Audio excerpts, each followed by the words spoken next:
Hey guys, so it's here bringing you another video. Now, welcome to another kind of dev update videos. You guys seem to enjoy when I do these, and if I'm honest, I enjoy making them, so it's a win-win really.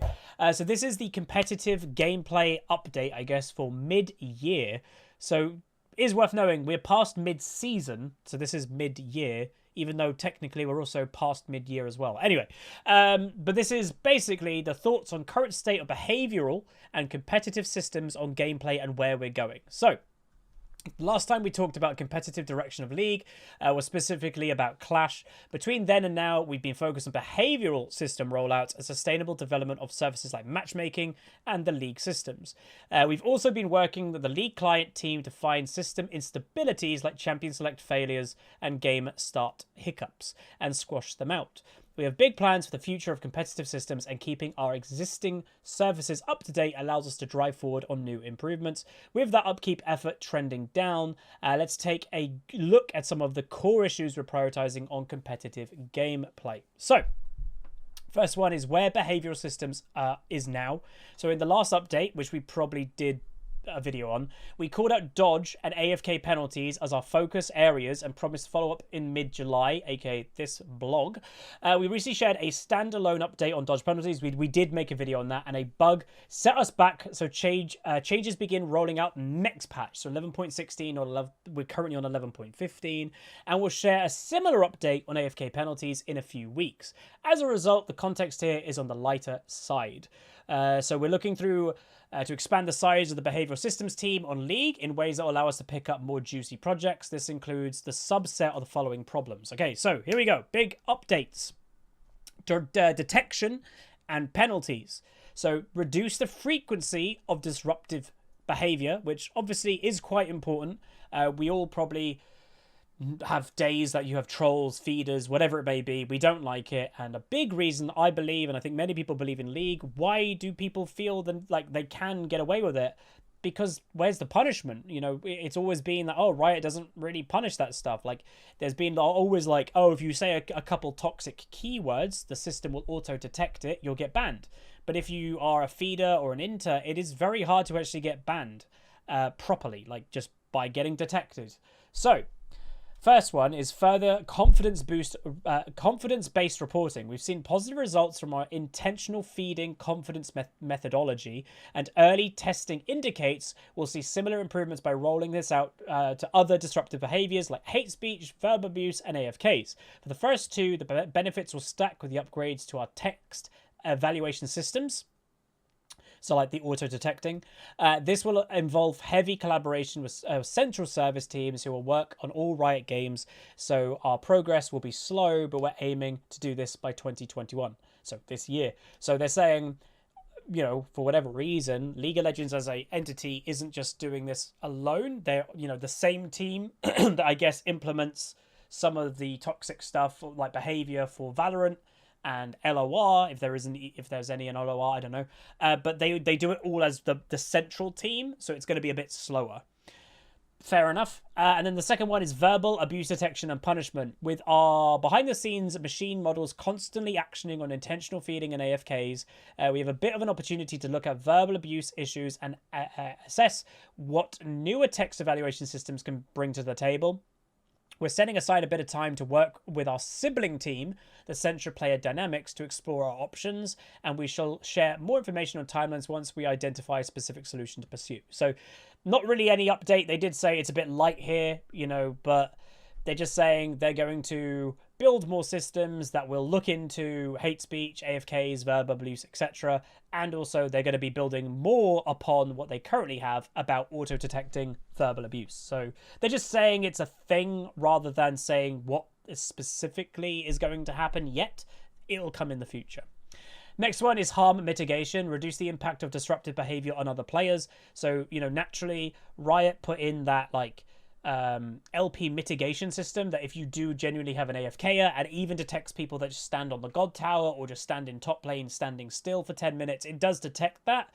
But dude, it's hardly anything. Like I've had, you know, loss mitigation, 1 LP difference. You're like, oh, instead of losing 16, I lost 15. Great. Like, that's not amazing. But champion select reporting specifically and penalties of them. So they did implement champion select reporting, but they've always said that they're basically building a database from the reports, and there wasn't going to be actionable offences to that yet. I don't know if that was still true recently, but here we go. We've talked about this across the past 9 months and had promised it was coming. Unfortunately, we're unable to make that promise a reality. For now, we're looking at what we can do to hook up champ select reports to post-game report categories and penalties where corresponding categories exist. Later on in the year, we hope to get our systems into place to issue penalties and mitigations directly into champion select. We'll focus on immediate action in Champion Select, including deterrent solutions for game impacting bans, picks, etc.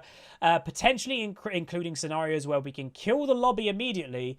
We don't have a confident bead on when we can get the latter in place, but we're prioritizing the former in penalty integration as soon as possible. So this is them admitting Champion Select reports still do nothing. Again, I will say, like, wouldn't admitting that Champion Select reports still do nothing after 9 months give the type of troll players more power? Like, they might be thinking, oh, will I get reported? Will I get banned from Champion Select? Riot's telling them no. Like, it's still not punishing them if you're picking Nunu because your one trick got banned or something. Like, it's still not a report. It's still not official. It's still background database building. It's not actionable. It's a bit weird, I would say, to tell the player base that in some ways. Then also, we are grateful for the patience as we scale up the team. We know this is a frustrating part of playing online multiplayer games and committed to making long-term systematic solutions work for all players and not just individual instances. Again, I will say, just as a really dumb, naive thing to say, why can't people just be nice? Like, I don't get it. You know, I'm never going to get it. I don't get why people have to, for whatever reason, be a troll or be abusive. It doesn't, I don't get it. Like, I probably never will. It's just not in me. But it's so frustrating that, like, a big end of, like, a big conversation always in League of Legends is nothing to do with the game. It's to do with the community and toxicity and trolling. Like, it's so annoying and draining that you're just wanting to enjoy your video game, but all of this has to be spoken about so much because it's so apparent. It's annoying, dude. It really is. And it's not just League. There's other games as well. But yeah, where competitive gameplay is now. Last preseason, we implemented a suite of improvements to ranked that brought individual skill identification very close to where we want it to be. I can't remember what those are, but anyway. Across the board, we've seen significant improvements in match quality and ranked, where 99% of ranked matches pair opposing teams that average within half a division of each other. Ah, that's what they're doing, okay.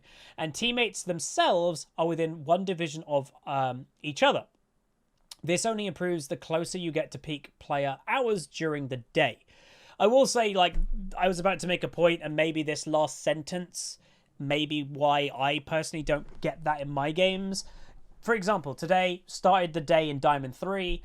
I was having Plat 2s and Plat 1s. And, you know, you always could say about MMR, obviously. But, again, half a division. Like, that's not MMR. They're saying half a division. I'm in Diamond 3 having 3 Plat 1s on my team. That's not within half a division. That's 2 divisions. So, but then also the counterpoint to that is I do play in the middle of the day in a weekday. So most players aren't playing. Most players are in work. So maybe that's the point, is my games have more broad MMR because I'm playing at not big player hours, big player number hours. So maybe that's why. We're very happy with where these have landed, and now we're ready to jump into more targeted, smaller percentile problems to polish down our rough edges. This includes making existing matchmaking functions more responsive to changing conditions, modifying our decay policy, and even some long overdue review of social experiences. Let's take a look at the different topics. Okay, here we go. I'm liking this, by the way. This article's good.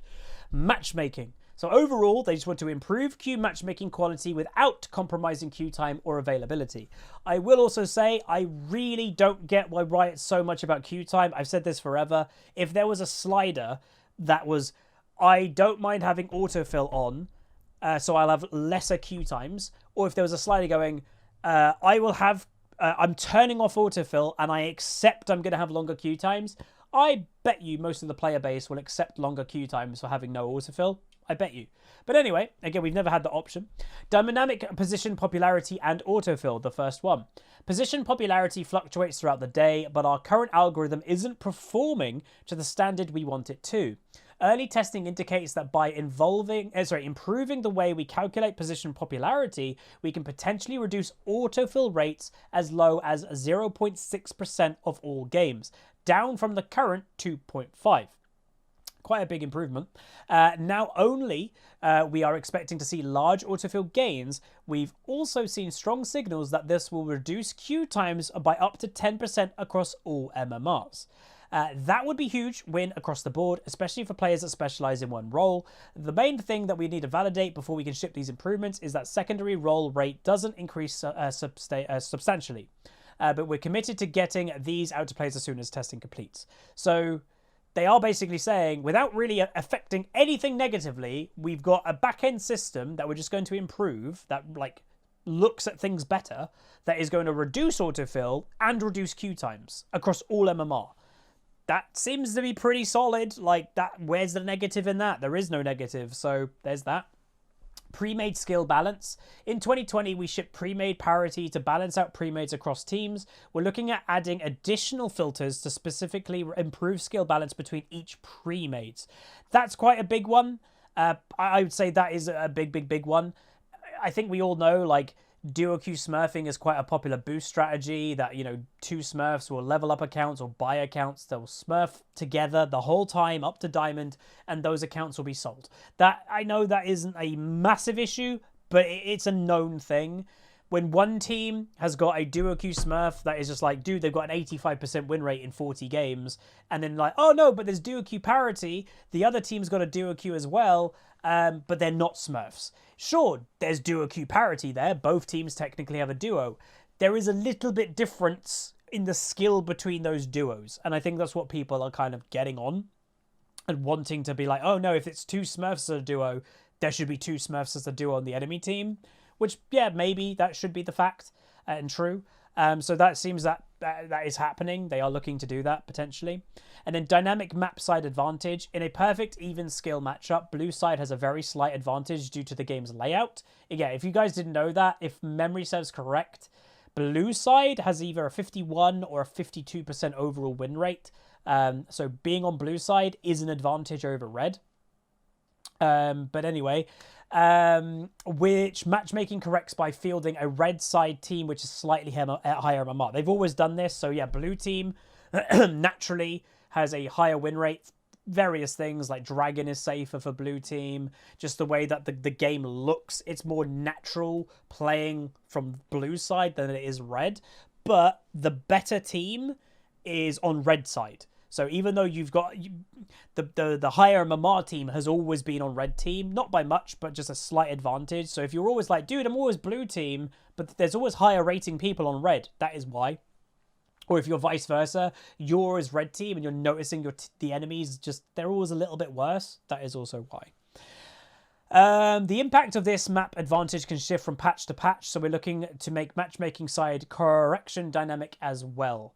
So yeah, they're just trying to make it a little bit better that you're not always just getting red or you're always getting blue, because that does sometimes seem to be quite like you're tied into it. Again, I don't know if Riot's ever experimented. There are some games out there, from the memory, I don't want to name some just in case I get it wrong. There are some MOBAs that and I think Wild Rift might be one of them, the League of Legends mobile game. It literally, you're always playing from bottom left to top right. You're always playing. The map literally moves. But like from your perspective, you're always bottom left is your base and the enemy's is bottom right every single match. But for the enemy, you're flipped. I don't know if they've ever thought about doing that for League. I'm not sure. But they've done it in Wild Rift. Ranked. Improved progression, satisfaction, and skill expression on systems. Ranked Decay. Apex tier, so Master and above, and high diamond players that take a few weeks off from League are decaying further than we'd like, down to visible ranks that are extremely off of their skill level. This creates an odd mismatch type of purgatory that can be demotivating to play in. So yeah, if you're like, I'm a Master tier player and I'm just not into League this patch, or I'm going away on a vacation, you come back, oh my god, dude, I'm back in Diamond 4, I was in Master, I can't be bothered to play anymore. It's going to take ages to rank back up. That is a bit poop. Through the intent of Decay is to ensure that only the current best players are represented at the top of the ladder. It isn't the intent to send those who have decided to take a break for a few weeks down to a place that they don't belong.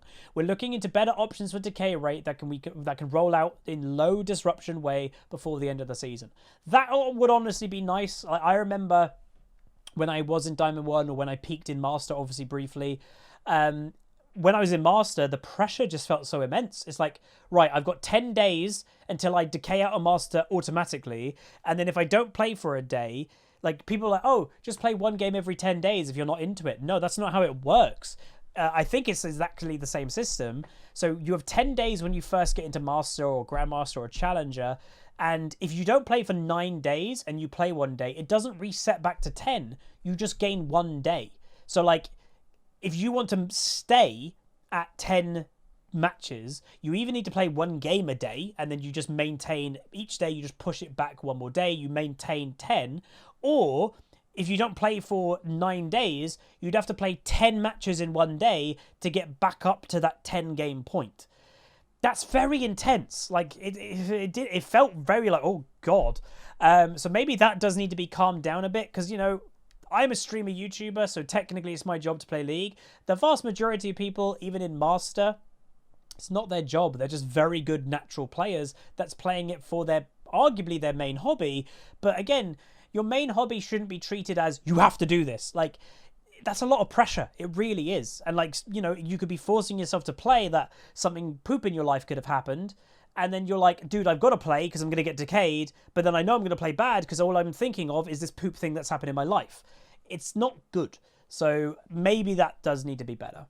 Social comparison. Ranked leagues with people you don't know and never see in games are hard to feel connection with. We're experimenting with a more personal social comparison leaderboard right now where you need it directly in the ranked lobby.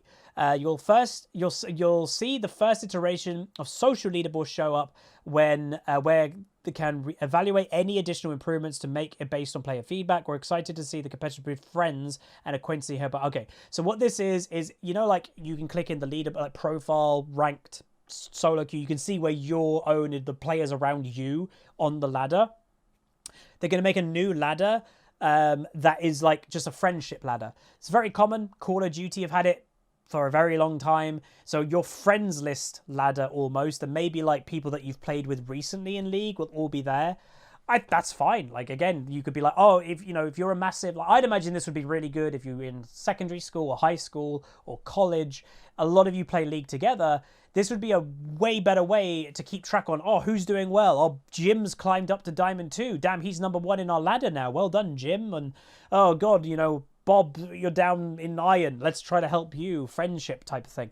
It's going to help you keep track of that better, and I don't think that's a bad thing at all. By the way, this is quite a big update. Competitive rewards.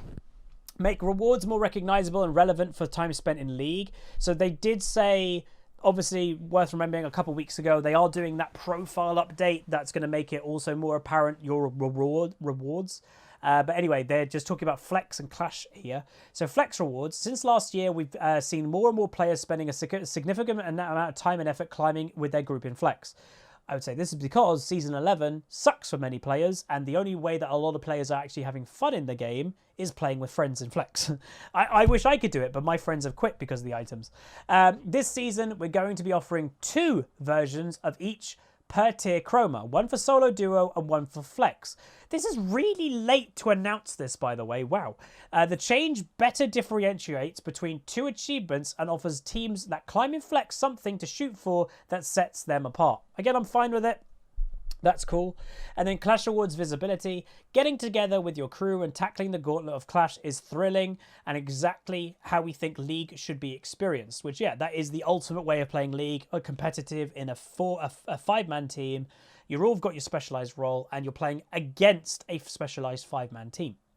However, we've seen indications that once you lose your first 2 games in a tournament, it's hard to find the motivation to continue on.